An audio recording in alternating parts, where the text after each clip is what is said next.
Hello everyone. Today we will solve exercise 2B class 9 ICSE board में ICSE board की Salina publisher की book है concise mathematics, जिसके writer mister are के बंसल जी हैं। मैं उस बुक को सॉल्व कर रहा हूँ। टॉपिक आपका है compound interest using without formula. Chapter 1 complete हो चुका है, एक्सरसाइज 2A और इसके भी 7 क्वेश्चन कंप्लीट हो चुके हैं। उन सभी वीडियो का लिंक आपको नीचे डिस्कशन बॉक्स में मिल जाएगा। चलिए करते हैं स्टार्ट। Question number 8। क्वेश्चन 8 है, a man borrows 5,000 rupees at 12% compound interest payable every 6 month, यानी कि इंटरेस्ट जो हर 6 मंथ बाद लग रही है। He repay 1,800 at the end of every 6 month. और उस आदमी ने जो 5,000 रुपये उधार लिया हर 6 महीने बाद 1,800 रुपये को दे देता है, चुकता कर देता है अपना लोन का, ठीक है ना। Calculate the third payment he has to make at the end of 18 month, यानी कि 18 मंथ थर्ड पेमेंट देगा। 6 मंथ का दे रहा है, 6 मंथ का एक हो गई, फिर 12 मंथ का दूसरी और 18 मंथ का थर्ड मंथ पेमेंट होगी, ठीक है। In order to clear the entire loan, जो उसका जो लोन लिया है उसको पूरा क्लियर करने के लिए, डेप्ट क्लियर हो जाए तो कितना टोटल अमाउंट देना होगा थर्ड इंस्टॉलमेंट में, ठीक है ना। तो आप बताते हैं कैसे होगा। तो लिए फॉर फर्स्ट 6 मंथ, पहले 6 मंथ के लिए इस तरह के सवाल हम बहुत सारे कर चुके हैं, आपको पता है। प्रिंसिपल हर बार चेंज हो जाता है। यहाँ स्टार्टिंग में जो है वही रहेगा, 5,000 रुपीज़ है। रेट ऑफ इंटरेस्ट 12% दे रखी है, पर हाफ ईयरली दे रखी है ना। अब क्या लिखना था मेरे को, टाइम 6 मंथ। इसमें जब भी फॉर्मूला लगता है PRT/100, इसमें टाइम को हम ईयर में लगाते हैं। 6 मंथ का तो 1/2 ईयर, आगे मैं डायरेक्ट 1/2 ईयर लिखता हूँ, ओके। तो इंटरेस्ट निकाल दो पहले 6 मंथ की इंटरेस्ट क्या होगी। इंटरेस्ट का फॉर्मूला जानते हैं, PRT/100। चलिए पहला क्वेश्चन है तो फॉर्मूला लिख देता हूँ, PRT/100। आगे नहीं लिखूंगा ना, डायरेक्ट करेंगे। Principal 5,000 rupees, rate of interest 12, time 1/2 और फॉर्मूले का अपन का 100। ये 2 0 से 2 0 कैंसिल, 2 से 6 बार कैंसिल, 6 5 और 30। तो इंटरेस्ट आ गई 300 रुपीज़। जो इसने 5,000 रुपीज़ उधार लिए थे, लोन पे लिए थे, 6 महीने बाद उसको इंटरेस्ट के 300 रुपीज़ पे करने होंगे। तो अमाउंट कितना हुआ, अमाउंट आफ्टर 6 मंथ,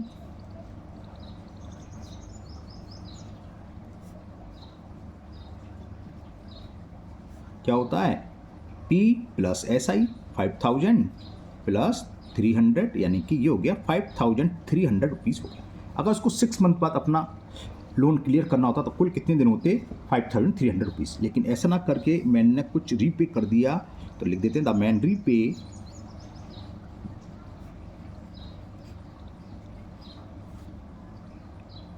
कितना करा था, 1,800 रुपी, 1,800 आफ्टर 6 मंथ्स।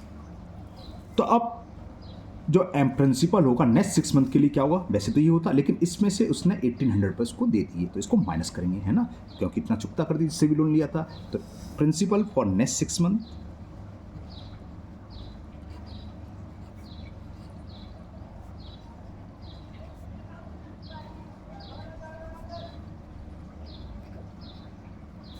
निकाल दे रहा हूँ यहाँ, 5,300 था, लेकिन इसमें से 1,800 उसने रीपे कर दिया, तो कितना बचा, ये 3,500 हो गया ना। हाँ 3,500 हो गया, और 13 में से 8 गए 5, हाँ 3,500 रुपीज़। तो नेक्स्ट 6 मंथ के लिए प्रिंसिपल लिया गया। तो फॉर नेक्स्ट 6 मंथ ऊपर लिखा है, लिख देते हैं। तो नेक्स्ट 6 मंथ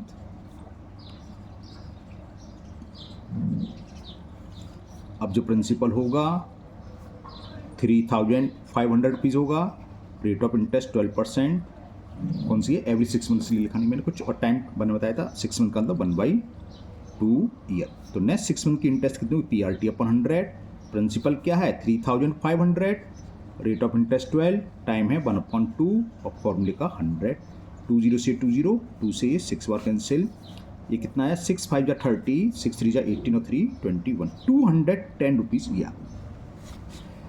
अब क्या होना है प्रिंसिपल, सॉरी अमाउंट। तो अमाउंट क्या होता है नेक्स्ट 6 मंथ बाद, प्रिंसिपल प्लस SI, तो 3710 हो गया, हाँ 3,710 रुपीज़, ओके। ये इसका अमाउंट हो गया। क्लियर। अब क्या होगा, फिर वही मैंने रीपे करा, लिख दो ही रीपे रुपी 1800। अब इस एक साल बाद आ गया, अगर एक साल बाद उसको पेमेंट क्लियर करना होता, अपना लोन क्लियर करना होता, कितना पेमेंट करना होता है, ये 3710 रुपीज़, लेकिन उसने 1800 दिए सिर्फ। तब बैलेंस क्या रह गया, या फॉर नेक्स्ट 6 मंथ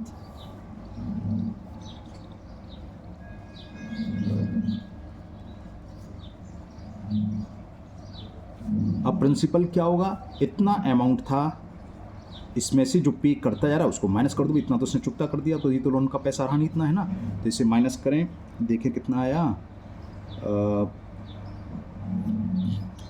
कितना सोचना क्यों पड़ गया, 17 में से 8 गया 9 और 2 में तो ये आ गया 1910 रुपीज़। क्लियर। तो नेक्स्ट 6 मंथ के लिए प्रिंसिपल तो ये रहेगा, और रेट ऑफ इंटरेस्ट पे रहेगी 12% टाइम हाफ ईयर। तो चलिए निकालते हैं, यहाँ सामने है। तो इंटरेस्ट निकालना नेक्स्ट 6 मंथ के लिए, यानी कि आफ्टर 1 ईयर बाद। तो इंटरेस्ट PRT अपॉन 100, प्रिंसिपल हमारा आ गया रेट ऑफ 12%, टाइम 1/2 लगेगा 6 मंथ का, अपॉन 100 पॉइंट में आएगी हैं, 0 से 0 कैंसिल, 2 का 6 में कितना आ गया, 6 1 6, 6 9 54, 6 1 6 और 5 11 अपॉन 10, यानी कि ये कितने रुपीज़ आ गई, 114.60 रुपीज़। तो ये पूरी थर्ड इंस्टॉलमेंट आ गई, 6 मंथ 6 मंथ 6 मंथ 3 बार हो गए, तो 18 ईयर्स पूरे कंप्लीट हो गए। ये पूछा था कितना देगा, तो अमाउंट निकालो।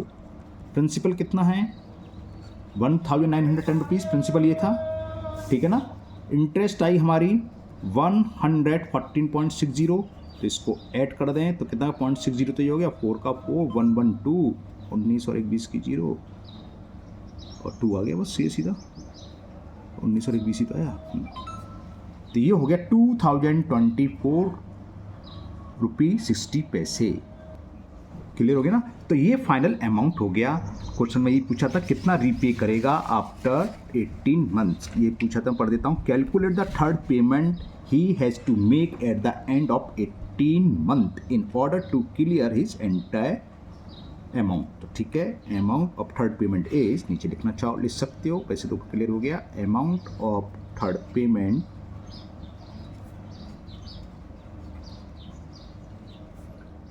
इज ₹2024.60।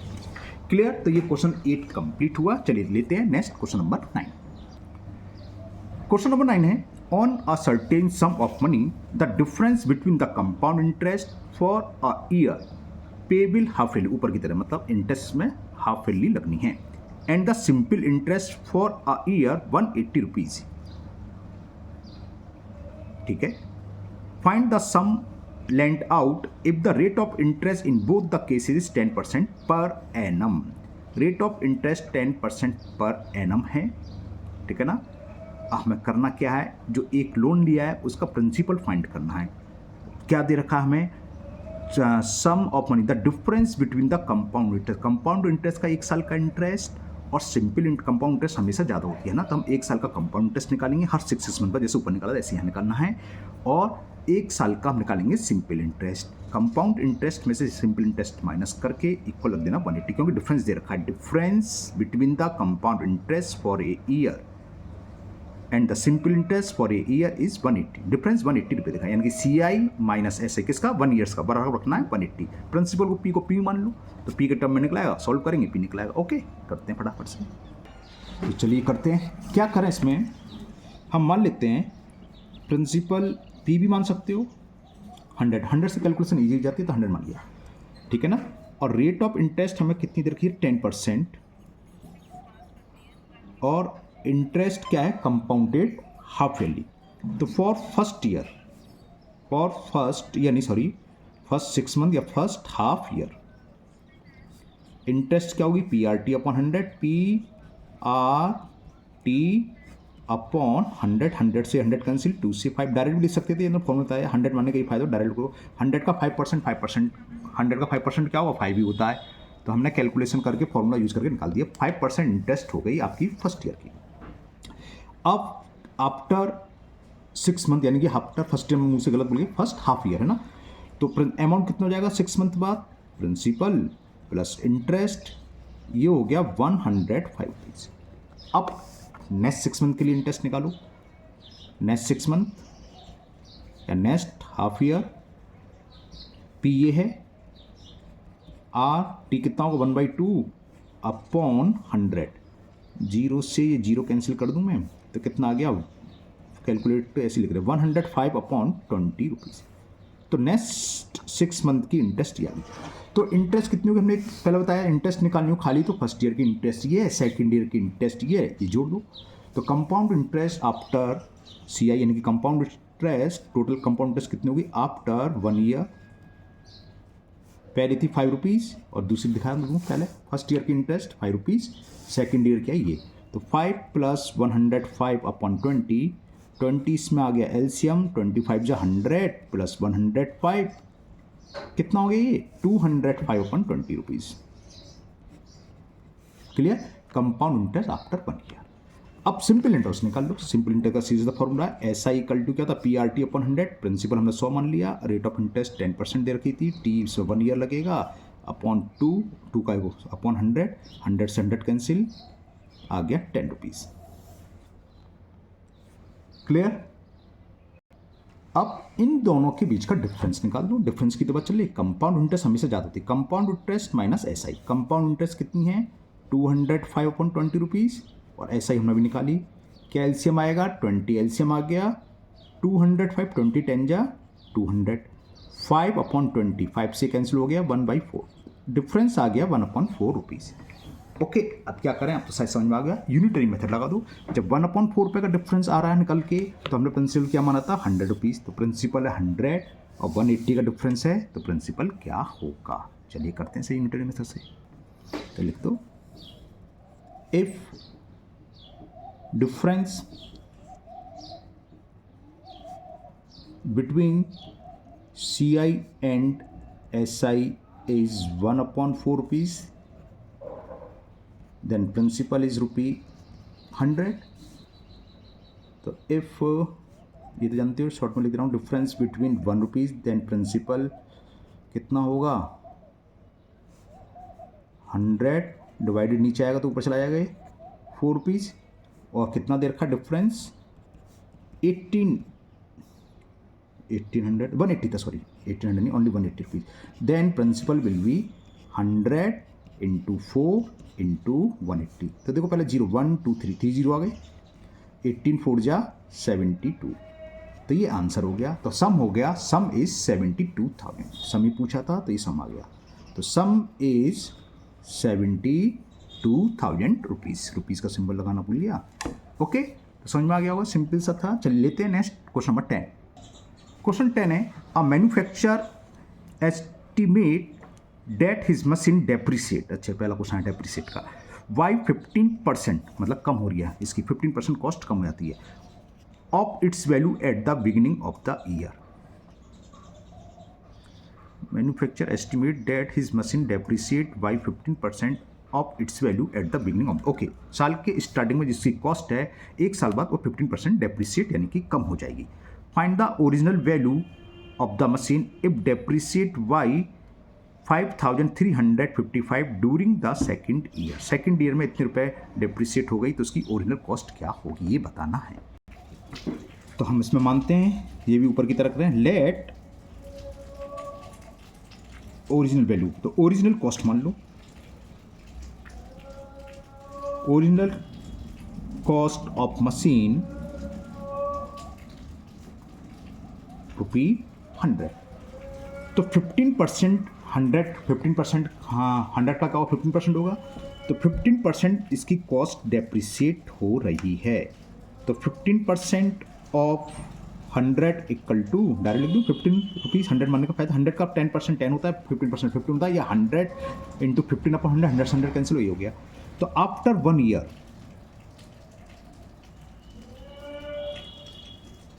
कॉस्ट ऑफ मशीन कितनी हो जाएगी, 100 रुपीज़ थी, 15 रुपीज़ डेप्रिसिएट हो गई, कम हो गई, तो रह गई 85 रुपीज़। अब सेकेंड ईयर में भी इसका 15%, हर साल कह रहा है 15% डेप्रिसिएट होनी है ये, तो इसका निकाल लो, 15% डेप्रिसिएट इन सेकेंड ईयर कितनी होगी, तो कितना हो जो कॉस्ट रहेगी 15% ऑफ 85, ये कितना आ गया 15 इंटू 85 अपॉन 100, इतने रुपीज़ रहेगी। अब मैं यूनिट मेथड लगा रहा हूँ, कैलकुलेट करने की कोई ज़रूरत नहीं है, थोड़ा सा काट सकते हो, थोड़ा छोटा करना है, 100 से तो रहने दो, ऐसे रहने दो, ठीक है ना, 100 से डिवाइड करना इजी रहता है, इसको ऐसे करें। अब वो यूनिटरी मेथड, क्योंकि सेकंड ईयर में कह रहा है, सेकंड ईयर में इतनी डेप्रिसिएट हो रही है तो ओरिजिनल कॉस्ट है 100 रुपीज़, और सेकंड ईयर में डेप्रिसिएट की कॉस्ट दे रखी थी 5355, तो लिख देते हैं रुपी 50 इंटू 85 अपॉन 100 डेप्रिसिएट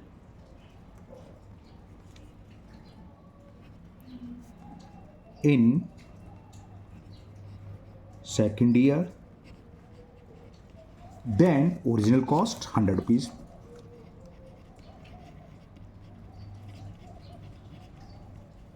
रुपी 100। अब मैं लैंग्वेज नहीं लिख रहा, सीधे लिख रहा हूँ।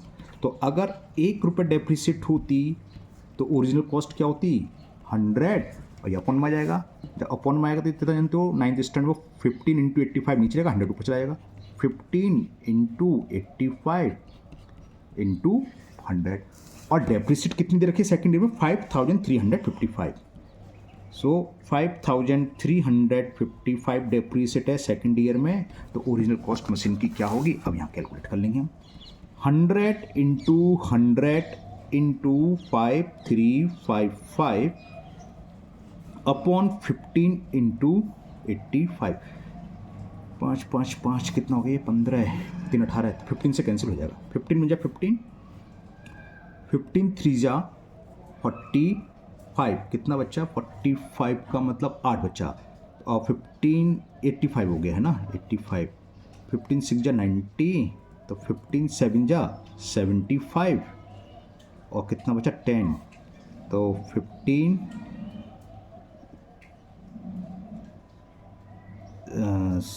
ये सही करें, 15 6 जा 90 होते हैं, गलत लिख दिया, ये दोबारा चेक करते हैं, गलत कर दिया, 15 3 जा 45, 15 3 जा 45 7, 15 3 जा 45, इतना कन्फ्यूजन क्यों हो रहा है, 85, 15 5 जा 75 होते हैं यार, 15 5 जा 75, 10 आया, अब आएगा 15 7 जा, ये इतनी बार कैंसिल हो गया पूरा।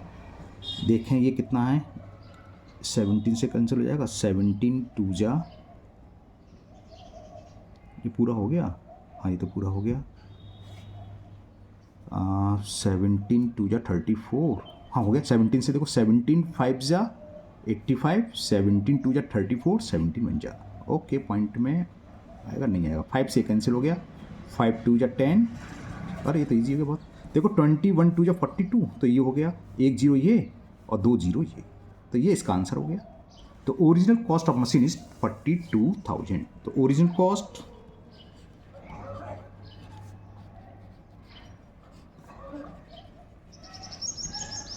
ये पहला क्वेश्चन आएगा, डेप्रिसिएट में क्या होता है, कम होना, माइनस करके निकालेंगे, है ना, जब फॉर्मूले में आते हैं तो फॉर्मूला कंपाउंड टेस्ट का भी नेक्स्ट चैप्टर में पढ़ेंगे, तो उसमें सीधा सीधा जैसे ए होता है, ए इक्वल टू पी ब्रैकेट में 1 प्लस आर अपन 100 की पावर है, जब डेप्रिसिएट होता है प्लस की जगह माइनस कर देते हैं, चलो जब आएगा वहीं डिस्कस करेंगे। तो ये कंप्लीट हुआ, चलिए लेते हैं last question, question number 11। Question 11 है, a man borrowed 10,000 rupees at 5% per annum compound interest, he repay वाला प्रॉब्लम आगे ऊपर हो चुका है, 35% ऑफ द, अच्छा थोड़ा चेंज है, वहाँ पर क्या था, ऊपर फिक्स अमाउंट था, यहाँ क्या, ही repay 35% of the sum borrowed at the end of the first, अच्छा यहाँ भी फिक्स है, लेकिन सम बोरोड कितना है 10,000, इसका 35 यानी कि 3,500 रुपीज़ हो गया, हर साल दे रहा है, at the end of the first year, अच्छा, और सेकंड ईयर में 42% of the sum borrowed at the end of the second year, तो how must he pay at the end of third year in order to clear his debt. अब इसके दो तरीके हैं, मतलब तरीका तो एक ही है, ये आप चाहे पहले 10% 35% प्राइस निकालो 10,000 का, तो कितना हो गया 3,500 आ जाएगा, है ना शायद, हाँ वो जाएगा, तो एक साल बाद इतने पे करेगा रीपे, और 42% ऑफ 10,000 यानी कि 4,200 सेकेंड ईयर बाद रीपे करेगा। रीपे की जो प्रॉब्लम करें वो ये सेम, बस इसमें क्या है, दोनों साल का रीपे का अमाउंट अलग है, करते हैं चलिए। तो यहाँ पर लिख देते हैं फॉर फर्स्ट ईयर,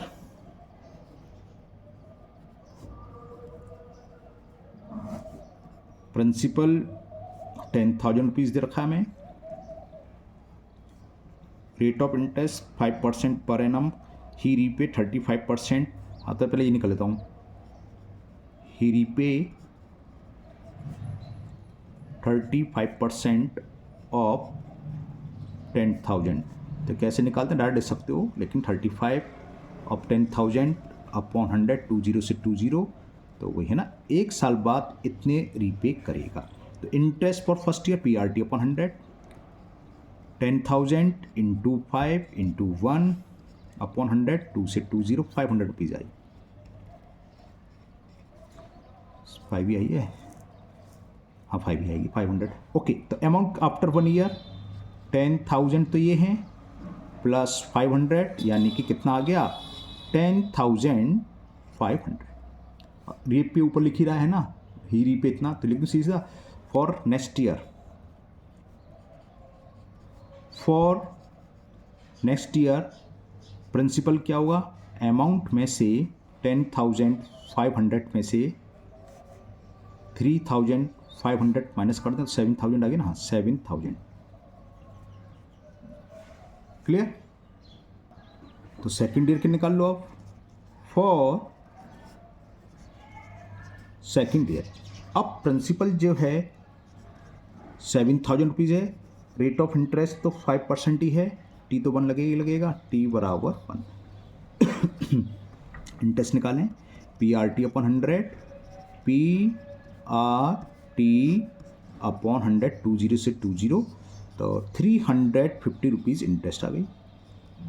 तो अमाउंट कितना हुआ 2 ईयर्स के बाद, amount equal to principal plus SI, 7,350 rupees आ गया अमाउंट। अब यहाँ भी उसने क्या करा है, ही रीपे 42% ऑफ 10,000।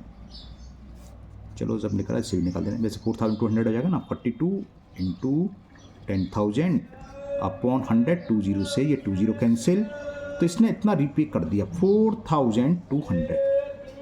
अमाउंट था इतना, इतना रीपे कर दिया।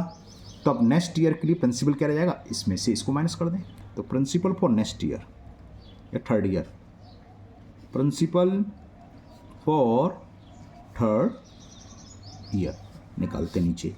तो प्रिंसिपल हो गया 7,350 माइनस 4,200, तो कितना 150 और 3,150 रुपीज़। इतनी जल्दीबाजी चेक कर लूँ, 0 5 3 में से 2 गया 1, हाँ ठीक है, क्लियर। अब इंटरेस्ट निकालो थर्ड ईयर की, PRT अपॉन 100, प्रिंसिपल ये है, rate of interest upon 100 point में आ रहा है, आने दो कोई भी दिक्कत नहीं है, 15 5 75, 15 75 हो गया ना, 55 15 5, हाँ ठीक है, ये हुआ अपॉन 10, तो कितना आ गया 157.50। तो अमाउंट आफ्टर थर्ड ईयर क्या होगा, अमाउंट आफ्टर थर्ड ईयर क्या होता है, principal plus interest, third year का प्रिंसिपल दे रहा 3,150 प्लस 157.50, तो 0.50 तो ये रहेगा ही रहेगा ऐसा, ठीक है ना। अब चेक करते हैं, 707 5 5 10 की 0, कैरी लगा 1 1 1 2 3 और 3,307.50 रुपीज़। तो ये हो गया how much must he pay at the end of third year in order to clear debt. तो he paid ₹3,307 to clear the डेप्ट, अपना उधार चुकता करने के लिए थर्ड ईयर के लास्ट में 3,307.50 रुपये पे करेगा। ओके, तो इसी के साथ आपकी एक्सरसाइज 2 भी कंप्लीट हुई और मुझे उम्मीद है आपको अच्छे से समझ में भी आ गई होगी। फिर भी अगर आपकी कोई डाउट है, कोई भी प्रॉब्लम है, तो आप कमेंट बॉक्स में कमेंट करें, मैं उसको दूर करने की पूरी कोशिश करूंगा। अगर आप लोग पहली बार चैनल पर आए हैं तो चैनल को सब्सक्राइब करना ना भूलें, साथ ही साथ बेल आइकन जरूर प्रेस करें, जिससे आगे जो भी वीडियो अपलोड होगी उसका नोटिफिकेशन आपको मिल जाएगा और वो वीडियो आपकी मिस नहीं होगी। इस वीडियो को अपने दोस्तों को भी शेयर करें जिससे कि वो भी इसका फ़ायदा उठा सकें। फिर मिलते हैं नेक्स्ट वीडियो में। Thank you, have a nice day.